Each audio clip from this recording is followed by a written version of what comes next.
Hello there guys, welcome to another of my live videos, and on this video there is lots to negotiate about. I am going to be giving you an update on some more transfer news, keep you up to date of what players are linked with Manchester United. So, I am going to be giving you a bit more additional information on Jadon Sancho. I have been keeping up to date of what's been going on with Jadon Sancho on a regular basis. Also, a bit later on in the video, I am going to, give you the latest news on Jack Grealish. I've also been talking with you about Jack Grealish on a regular basis. And then after that, I'm going to delve into another topic, and I'm, going to give you, the news on Brandon Williams and Luke Shaw. I am going to negotiate with you on that. Who do you think Manchester United's first choice left back should be? Because it is definitely debatable, and like I mentioned on my video yesterday night that I did, I said who should be United's number one goalkeeper, same sort of thing, should David De Gea remain our number one, or, should Dean Henderson become our number one next season, when he does return from his loan spell with Sheffield United and that. So there's lots of things to get into. But the first topic I'm going to start with is Jadon Sancho. So I have been reading reports this morning. I've actually just woke up, but I've been reading reports this morning, and it reportedly says that Borussia Dortmund have slashed their asking price for Jadon Sancho, because obviously it did say that Dortmund wanted around £120 million for Jadon Sancho. It probably will still cost at least £100 million, will the player. Now, I'll reiterate what I mentioned yesterday night, because it came out from the German media, and they'd said that, we have not secured an agreement for Jadon Sancho. And that's obviously, totally contrast to what was coming out recently. And it was actually, stemming from The Sun. The Sun were first to report it, because they said, we agreed almost every detail with Jadon Sancho of a transfer to Manchester United.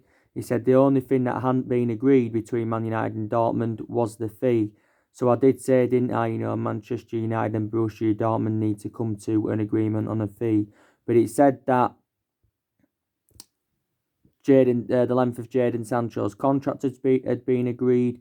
It also said his salary, his bonuses, and his huge buyout clause had also been agreed. And we've agreed personal terms with the player. The only thing that hasn't been agreed is the fee. So the German press yesterday said there's been no agreement, between Manchester United and Jadon Sancho.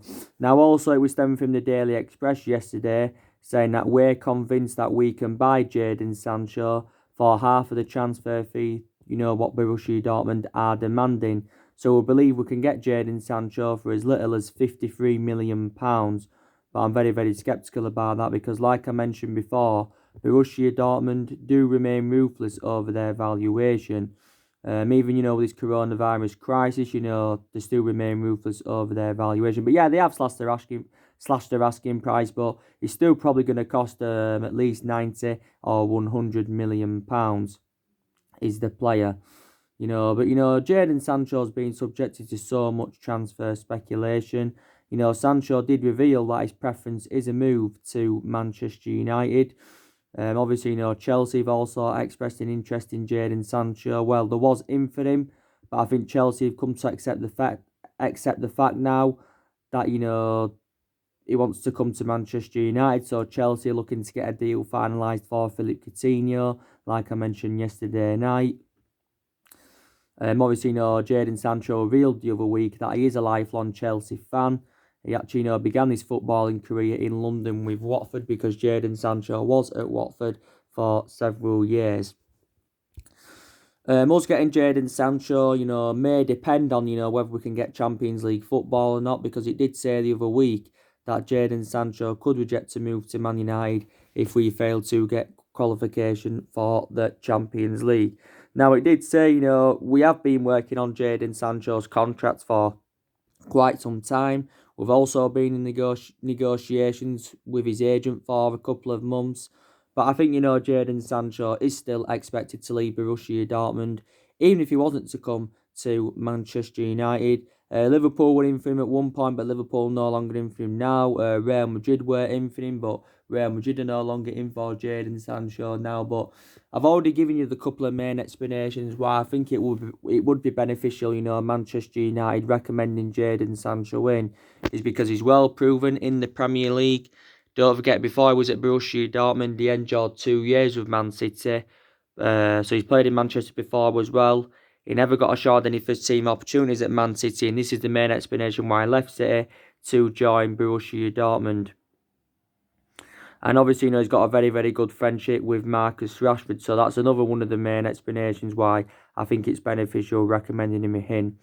And Jadon Sancho is predominantly a right winger, and Manchester United are in search for the right winner. But Sancho will go well alongside the likes of Greenwood, Rashford and Anthony Martial in our attacking line. I've got to say, that would be one of the club's best attacking trios. The best attacking trio we had, what I can remember, was Ronaldo, Rooney and Tevez back in, was it 07, 08 and 2009. But I think, it would go really, really well in our attacking line, would Jadon Sancho, I really, really do.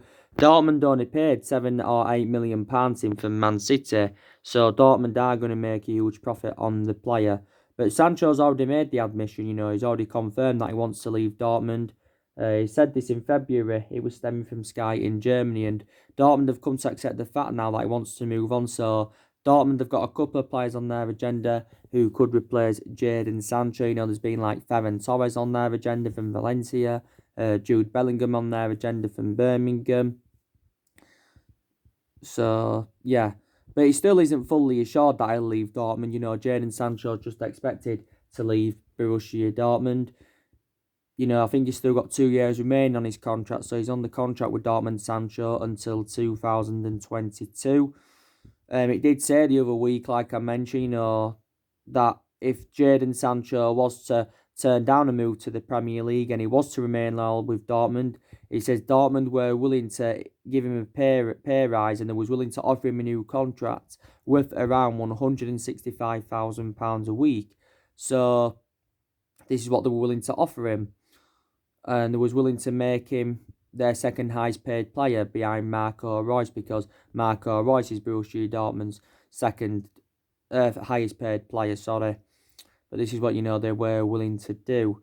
And it said last year that, Borussia Dortmund inquired about getting Mason Greenwood as part of a swap deal, of selling Jadon Sancho, but we've got no intentions of letting Mason Greenwood go. It also revealed that we we're close to signing Jadon Sancho back in 2017. This is, of course, before he joined Borussia Dortmund and that. But we've been relentlessly linked to him. Don't forget, we was relentlessly linked to him last year. But, the main explanation why we didn't get him last year is because we had no Champions League football to offer. And, there has been a lot of uncertainty over Ole Gunnar Solskjaer's future. And Jadon Sancho is only at the age of 20. But yeah, so maybe, we won't get him on the board. Maybe we won't, but, I'm just hopeful, that we can get him on the board. So yeah, they have slashed their asking price of Borussia Dortmund. Obviously, James Cooper confirmed, who's a Sky Sports reporter. He said, even if, Manchester United were to recommend Jadon Sancho in, we wouldn't loan Daniel James out because, if Jadon Sancho was to get recommended into Man United, then maybe, Daniel James could maybe find game time a bit difficult. I've got to say he's enjoyed a fantastic debut season with the football club because this is Daniel James's first season with Manchester United. And he's done very, very well. And, we paid £15 million in from Swansea last summer. With add-ons included, I think it risen up to £17 or £18 million. But what a player he has been for Man United so far. Scored in our last game against Lask. That was obviously before all the football got suspended. And that ended his goal drought because that was his first goal for Man United since the 31st of August. He also scored in his debut against Chelsea, I think, on the opening day of the Premier League season. James can play on the left. He can also play on the right. But he's supposed to be, he's supposed to see the best of him out on that left-hand side. Because we've played him on the left and we've played him on the right this season. There's still some aspects of his game that really, really need to improve. But, James Cooper's confirmed that we won't be loaning Daniel James out. I think he's the foreseeable future for Manchester United. I really, really do. And he was Ole Gunnar Solskjaer's first signing, was Daniel James. But we've got a lot of good attacking players in the team. Like I mentioned before, Rashford was one of our best players. And he's still one of our best players, but he was one of our best players earlier on in the season. This is, of course, before he had got injured, because Marcus Rashford has been out with a back injury since the 14th or is it 15th of January. The last game Marcus Rashford played was our win against Wolves in the FA Cup replay, but since then hasn't played because he sustained a back injury, did Rashford. But Rashford, has said that he's finding it difficult to train at home whilst on coronavirus lockdown. Rashford's preference would be to train at the training ground, of course. But he just wants, to regain full fitness. But, Rashford, he should be back in full training when the football season does eventually resume, which is very, very good news. Rashford has sustained quite a few injuries during his Manchester United career. But, up until this point, Rashford has spent the entirety of his career with the club. Like I said, he's been in United players since the age of 7. He's been in our senior squad since 2016. Since then, becoming an integral part of our team. He's endured some difficult spells as a Man United player. But I think, he's definitely the foreseeable future for Man United. I don't know if Rashford from now is going to spend the entirety of his career with the football club, to be quite honest with you. Rashford can play as a number 9, he can play out wide. I think Solskjaer did make an admission saying that he prefers Rashford out wide. And Rashford is only at the age of 22. I think he's got like 19 goals in 31 games this season. And I think, he's got over 60-odd senior goals in just over 200 appearances since he broke into the senior squad. But yeah. And Anthony Martial, I think, he's another good attacking player. We've got Anthony Martial, and I think, Anthony Martial is the foreseeable future for Manchester United. I gave you the news regarding Anthony Martial the other day, didn't I? And it said, that this was stemmed from the Italian press, and it says that Inter Milan have expressed an interest in Anthony Martial because Inter Milan are looking for an adequate replacement for Lautaro Martinez because he's been heavily linked with Barcelona. But, it's unlikely, that we're going to sell Anthony Martial when the transfer window does reopen. Don't forget, Inter Milan have already done business with us. They've already got 3 players off us, and that was Lukaku last summer. They paid 72 million for Lukaku. Obviously, they got Ashley Young this year offers for just over £1 million after he endured 8.5 years at Man United. And he also got Alexis Sanchez off us on loan. But I'm very, very sceptical that Inter Milan will, get Sanchez on a permanent transfer. Because like I said, it's looking very, very likely Sanchez is coming back to Man United. Because obviously he's refusing to take a pay cut. And like I said, Sanchez's wages are having a really, really bad effect. We're really having a bad effect on the club because his wages at Man United are 400 grand a week, rising up to £500,000 a week, based on the image rights and the bonuses and stuff like that. But, despite the fact he's on loan at Inter Milan, we're still paying the vast majority of his wages. Like, his international manager said, Sanchez has endured a very traumatic, torturous year because he's endured a difficult time at Inter Milan. He endured difficult 18 months at Manchester United, but it's looking like he's going to be coming back, Sanchez, and he'll see out the remainder of his contract at the football club. But yeah, so Inter Milan have recruited 3 of our players. But yeah, we won't let Anthony Martial go, like I mentioned. Martial now is into his 5th season at Manchester United. Don't get me wrong, he's endured some difficult times as Anthony Martial, especially under Jose Mourinho. But Jose Mourinho had bad disputes, with a lot of our top players. And Martial's been subjected to transfer speculation in the past, but I think he will remain at Manchester United. I think the thing we need to do with Martial is find him a permanent position. Should we keep him in the number 9, playing him centrally, like we have done this season? Should we revert him back to the left-hand side? Because that's actually his predominant position, playing on that left-hand side. Because in his 4 previous seasons prior to this one, he has been playing on that left-hand side. So in this season, he's been playing in that number 9 role. But I've got to say, I think, one of the best seasons Anthony Martial endured was his debut season under the Louis van Gaal era. He He was very, very good under Louis van Gaal. And we paid £36 million for Anthony Martial, potentially rising up to 57 or 58 million based on goals and achievements. And we got Martial as a 19-year-old, and he's now the age of 24. But yeah, Mason Greenwood's also a very, very good attacking player for us. This is only his first season in the first full season in the senior squad with Man United. But yeah, a lot of good attacking players. But I've got to say, Jadon Sancho, reiterate what I mentioned, he'll go well alongside them players without a shadow of a doubt. So yeah, so that's the news on that. Now let's delve into the news on Jack Grealish. So the news is on Jack Grealish that we have identified Jack Grealish as our number one priority target for when the transfer market does reopen. We have been in for Jack Grealish for quite some time. Now I can't fully sure that Manchester United are going to sign Jack Grealish when the transfer market does reopen. We already know how much Jack Grealish is going to cost us. He is going to cost us around 70 or 80 million pounds. That's how much he's going to cost us. That's if Villa don't get relegated. But if Aston Villa were to get relegated, then maybe we would be able to get him cheaper. Maybe we could get him for like 40 or 50 million pounds if Villa, were to get relegated. Now I do believe, that Jack Grealish does want to leave Aston Villa. Now you've had Graham Souness that's recently come out and give his verdict on Grealish, and he said that he'll end up down the road like Jack Wilshere. Also to John Terry, he's give his verdict on Grealish, and he's compared Grealish to Eden Hazard. But I can see Jack Grealish definitely leaving Aston Villa. Even if Villa were to avoid relegation, I still don't think that'd be enough to convince Jack Grealish to remain loyal to them. Jack Grealish has remained loyal to Aston Villa for several years because he's actually spent the entirety of his career so far with Aston Villa. He's been a Villa player since the age of 6. He's been in their senior squad since 2014. And since then, he has become an integral part of their team. He was key getting Villa promotion to the Premier League. He was key for them getting, progressing to the Carabao Cup final this season. He's got a contract with Aston Villa until 2023 as Jack Grealish. I don't think there's any buyout clause inserted.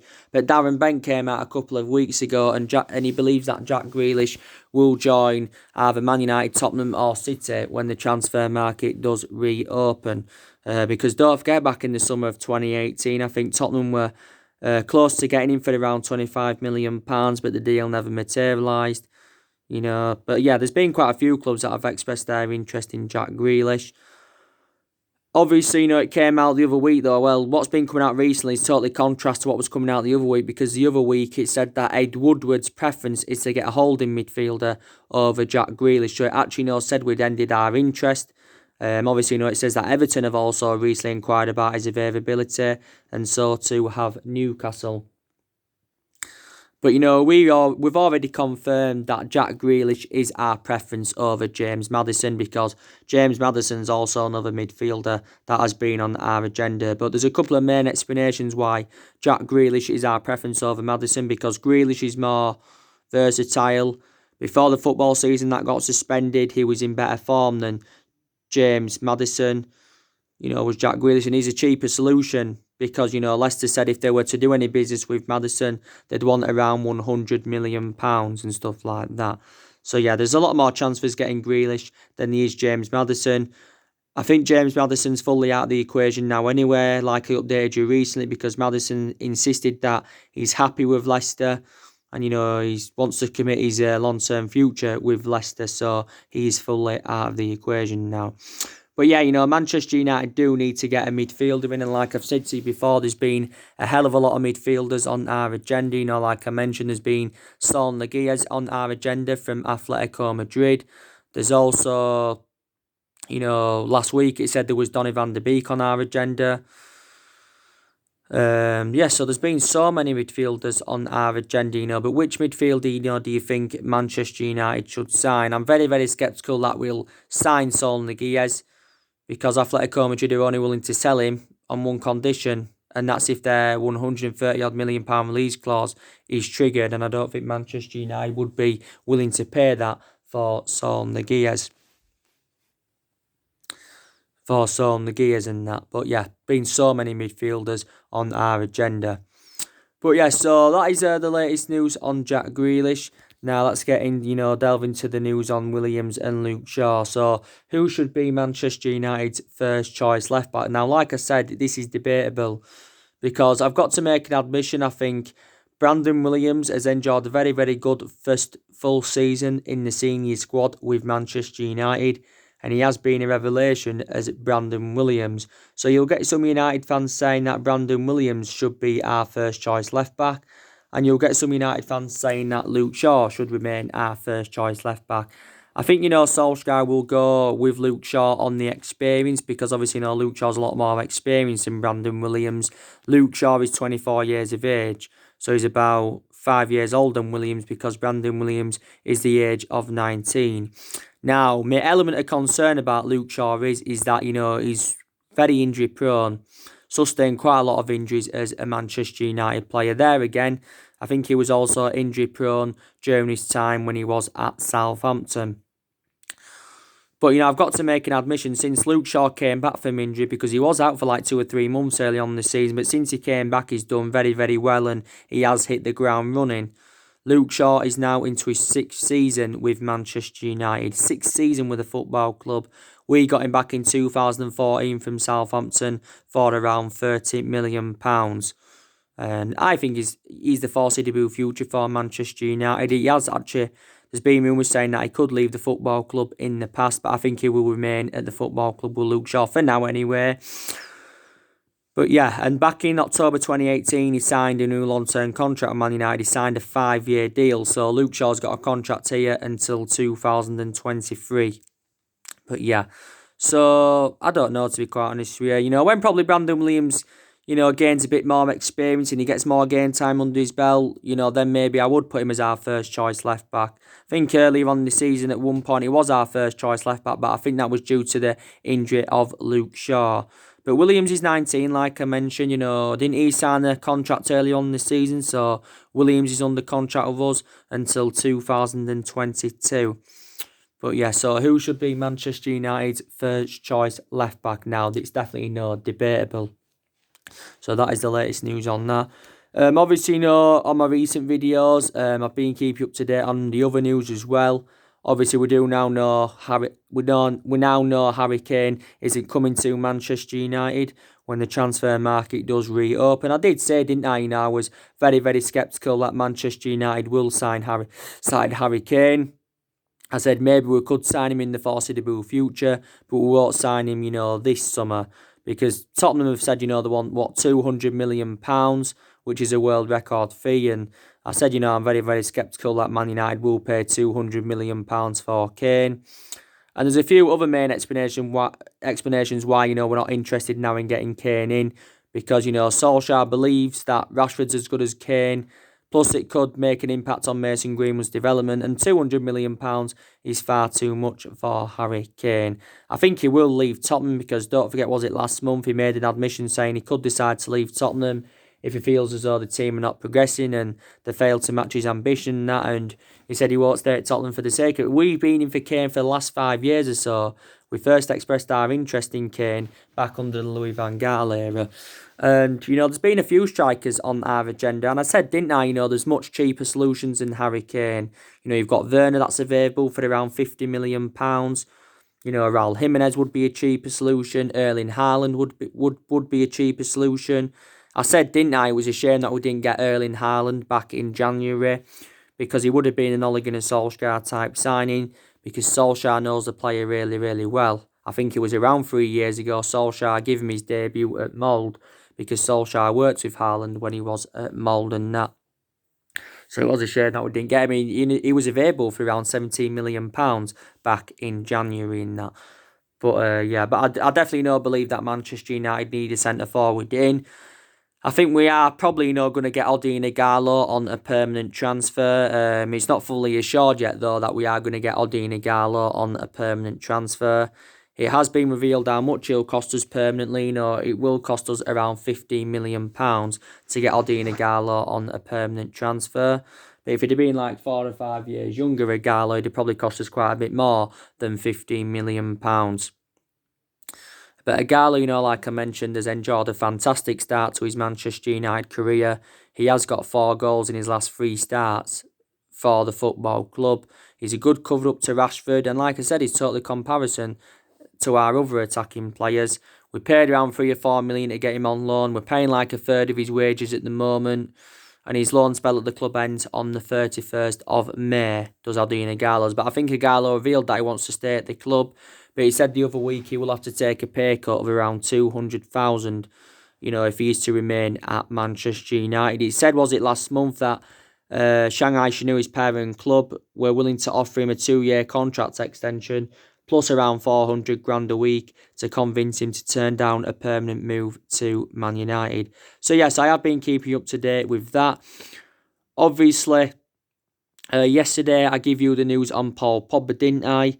Obviously, Man United have decided not to trigger that 1-year extension on Paul Pogba's contract. So now that means Paul Pogba's got exactly a year now remaining on his contract with Manchester United.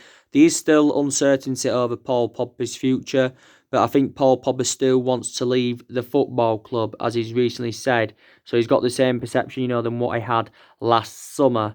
But I don't know if Paul Pogba's going to be staying or Paul Pogba's going to be going. You've got some reports saying that Pogba's going to be staying, and some reports saying that Pogba's going to be going. Alan Shearer believes he'll leave when the transfer market reopens, because Shearer believes that Solskjaer's made a decision on Paul Pogba's future.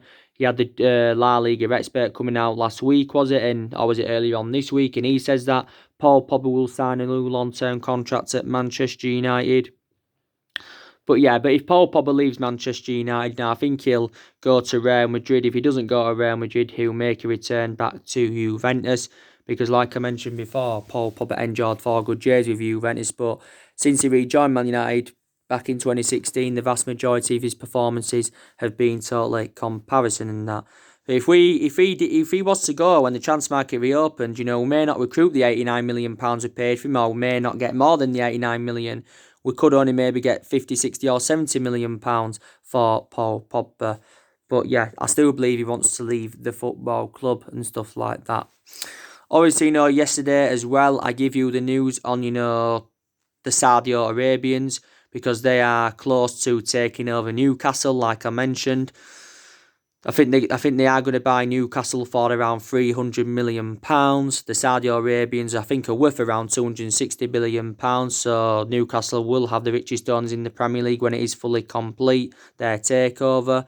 And they are led by Amanda Staveley, the Saudi Arabians. So let's just put that into the equation. Of course, on Monday, it got agreed with Mike Ashley, who's been Newcastle's owner for the last 13 years or so. It got agreed with him. It was agreed that, Mike Ashley, will sell the club for around £300 million. Now, Newcastle, should be competing, if they get these new owners in, because they are already, planning to get Galactico signings in.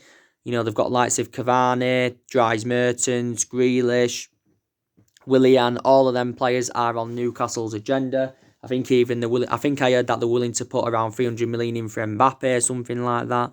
So yeah, they should be very, very competitive, should Newcastle. And they're also planning to get rid of Steve Bruce and get a new manager in to replace him. Obviously Pochettino's on their agenda now.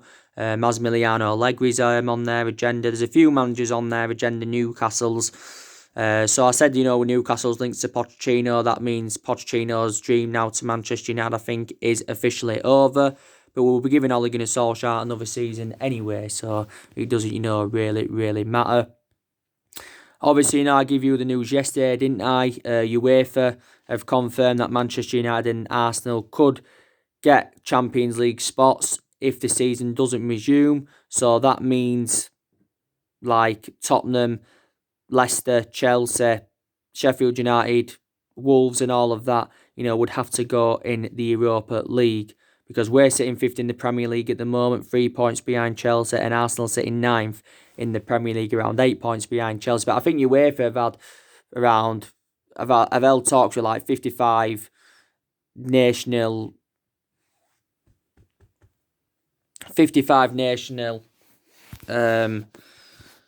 associations over resuming the season and stuff like that. But allegedly, I heard that the season could be starting on the 8th of June, and they're hoping to complete in a 5-week period.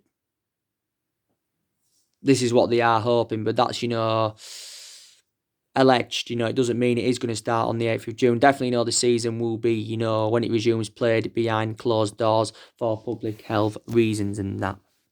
So I gave you all that news yesterday, didn't I? And that. But it's good that Ole Gunnar Solskjaer has revealed his plans for when the transfer market does reopen. Obviously, don't forget Solskjaer came out, was it, a couple of weeks ago, and, he does insist that we will exploit the transfer market when it does reopen. Because he believes, we can get the right calibre players in, when the transfer market does reopen. Because he knows that a lot of teams are under financial pressure due to this coronavirus pandemic. And, teams will have to offload their players, to generate money and stuff like that. But yeah, so he believes, we can exploit the transfer market. He still wants to continue the policy of recruiting young players to Manchester United like he did do last summer. And a lot of people like his transfer strategy. And I've got to make an admission, we have improved in the transfer market under Solskjaer. What I mean is I think we have been a bit more sensible with our recruitment. So far, Solskjaer's enjoyed 3 transfer windows at the football club, and he has spent around £220 million on 5 players. And I've got to credit him for the players that he has recommended into the football club so far. But, we have been criticised, for how poor our recruitment policy has been in the last 6 or 7 years or so. Obviously, we have overpaid for players as well. Don't forget 89 million for Pogba, 75 million for Lukaku, 80 million for Maguire, 50 million for Fred, 40 million pounds for Matic. So we are known for overpaying for players. And, we've also, I think, got the highest wage bill in the Premier League. But Solskjaer's looking to make around 4 signings when the transfer market does reopen. Because he believes we need around 4 signings to become title contenders next season. And he's already identified the areas in the squad where he does want to strengthen up. Like I said, our summer transfer budget will be reduced. Obviously, a lot of clubs, summer transfer budgets will be reduced, due to the financial impact on the coronavirus crisis. But hopefully we can still get around 3 or 4 players in when the transfer market does reopen. We're also planning on getting rid of players as well. Obviously, now I think we're going to get rid of a good 5 or 6 players when the transfer market does reopen. I've already gone through with you the players I think we'll get rid of. Jones will go, Lingard will go, Andres Pereira will go. We'll negotiate on getting rid of Rojo on a permanent transfer. I think we'll also get rid of Chris Smalling on a permanent transfer because, let's be honest, we have got a lot of centre-halves in the team. So we also are planning, to get rid of players, but a lot of players have left anyway since Ole Gunnar Solskjaer's arrival at the football club and stuff like that. But yeah, so that's everything to update you today, guys. Drop your comments, likes below on the channel. If you do, consider subscribe as always, and take care. God bless, and I'll see you all again very, very soon.